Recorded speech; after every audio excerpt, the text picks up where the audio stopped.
शेतकरी रागवतो, पण का बरं? मी विजय कुंभार आपणा सर्वांना नमस्कार करतो आणि या वास्तव चॅनलच्या माध्यमातून शेतकऱ्यांचं जे खरोखरं वास्तव आहे, कोणत्या कोणत्या अवस्थेतून तो प्रवास करत असतो जगत असताना, ह्या अवस्था आपल्या सगळ्या समाजाला समजाव्यात, त्यामुळं आपण ह्याच्यावर एक संवाद साधण्याचा प्रयत्न करतो. अगदी छोटासा हा प्रयत्न आहे. त्यातलाच आजचा आपला विषय आहे, शेतकरी रागवतो, पण तो का बरं रागवतो? मित्रांनो, काही दिवसापूर्वी ए मॅन कॉल्ड ओट्टो ही एक पुस्तक वाचण्यात आलं. इंग्लिश पुस्तक आहे, पण ह्या पुस्तकातला जो नायक आहे, त्या नायकाची आणि शेतकऱ्याची परिस्थिती एकच आहे असं मला वाटलं.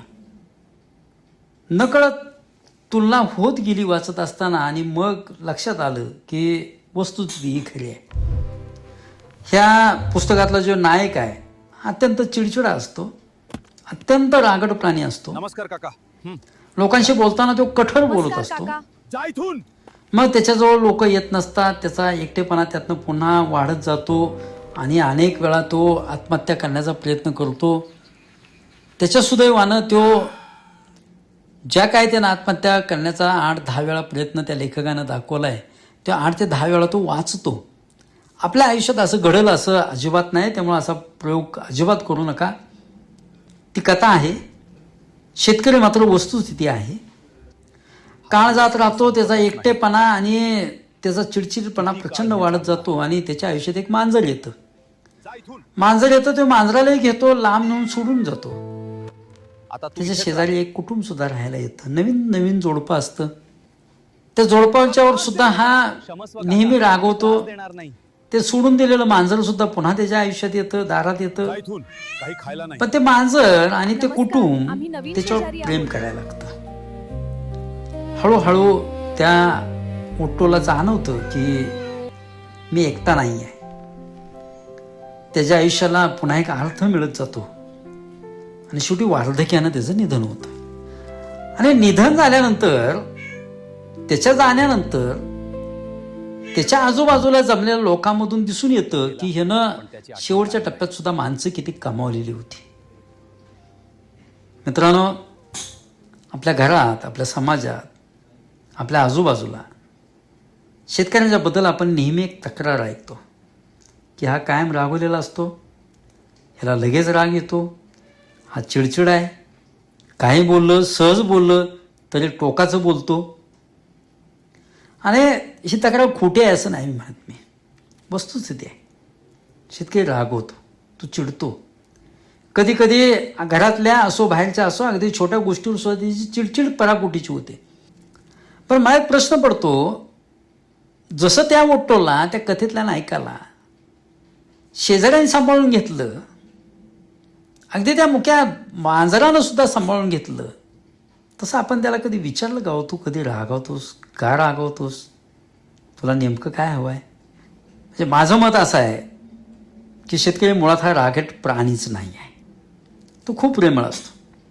अहो, जित्या जागत्या आई वडिलावर, मुलाबाळावर, आपल्या प्राण्यांच्यावर तो प्रचंड प्रेम करतो. शेताला जे उभं पीक असतं ना, त्या पिकाशी तो रोज बोलत असतो, त्याच्यावर त्याचं प्रचंड प्रेम असतं. मग आपल्यावर का नसेल हो त्याचं प्रेम? हे सगळं घडत असताना कधी पाऊस वेळेवर पडतो, कधी पडत नाही, कधी पीक पडतं, कधी सगळं जुळून आलं. म्हणजे निसर्गाच्या हातनं सगळं जुळून आलं तर बाजारभाव मात्र त्याच्या हातात नसतो. आणि त्यानं ज्या पैशाची अपेक्षा केलेली असते ना, तो पैसा मात्र त्या हातात येत नाही. आणि मुख्य ते आहे, कुणी कितीही म्हटलं तरी पैसा जगताना लागतो. पैसा कमी झाला म्हणून काय माणसाच्या जबाबदाऱ्या कमी होत नसतात हो. प्रत्येकाच्या घरात आहे, मुलांची शाळा आहेत, आईवडिलांचे औषध आहेत, पोरांच्या कॉलेजचे फी आहेत, पाहुणे पै आहेत, मित्रमंडळी आहेत, सहज घरी येण्या जाणाऱ्यांची संख्या आहे. ह्या सगळ्या गोष्टीला पैसा लागतो. मग ह्या सगळ्या गोष्टी त्याच्या हातातला जो पैसा आहे, तो पैसा त्याच्या हातात नसतो. आणि ह्या सगळ्या अपेक्षा, जबाबदाऱ्या, अपयश, असहाय्यता, ह्या सगळ्याचं ओझं घेऊन कुठं जायला होतो माणूस? शेवटी तो माणूस आहे ना, तो मग रागवतो. मित्रांनो, खरं सांगतो, आपले आई असतील, आपले वडील असतील, आपल्या मित्रांचे वडील असतील, जे शेती करतात ना, ते थोडेसे रागीट स्वभावाचेच असतात. ते तुमच्यावर रागवलेले नसतात हो, ते परिस्थितीवर रागवलेले असतात. त्यांच्या असहाय्यतेवर त्यांचा राग असतो, स्वतःवरचा राग त्यांचा असतो. कारण त्यांना त्यांच्या घरासाठी, त्यांच्या प्राणीमात्रासाठी, मित्रासाठी, समाजासाठी, सगळ्यांसाठी खूप करायचं असतं, पण त्याच्या हातनं ते होत नसतं. आणि ही भावना आहे ना, ही भावना त्या रागाच्या पाठीमागे दडलेली आहे. आणि ही हातबलता आपल्या लक्षात येत नाही, आणि मग आपण त्याला म्हणतो की हा माणूस चिडका आहे. बऱ्याच वेळा बघतो, तो पेरतो, बाग छाटतो, कापूस पेरतो, ज्वारी लावत असेल, ह्या सगळ्या गोष्टीतून तो एकटा लढत असतो, कोणीही त्याच्यासोबत नसतं. आपण त्याला त्याच्या उभ्या शेतात बघत असतो, कधी औषध मारतो, कधी पाणी पाजत असतो, रातचं इंधारचं शेतात जात असतो, पण त्याच्या डोक्यात काय चाललंय हे आपण कधी बघत नसतो. त्याच्या सहज विचारलं, दादा काय चाललंय, तो काय नाही म्हणतो, पण त्याच्या काय नाही म्हणण्यापाठीमागं काय वादळ दडलेलं असतं याचा कधीतरी आपण विचार केला आहे का हो? मित्रांनो, एकदा त्याच्या शेजारी बसा, अगदी शांतपणानं बसा, आणि खरं सांगतो, त्याला सल्ला देण्याऐवजी त्याचं ऐकून घ्या, आणि सगळं ऐकल्यानंतर त्याला फक्त म्हणा की मला तुमची गरज आहे हो. बघा, हा शेतकरी माणूस तुमच्यासाठी काही करायला तयार होतो. अहो, त्या शेतातल्या पिकासाठी तो काही तर करायला तयार असतो, मग जित्याचा त्या माणसासाठी तो काही करतो.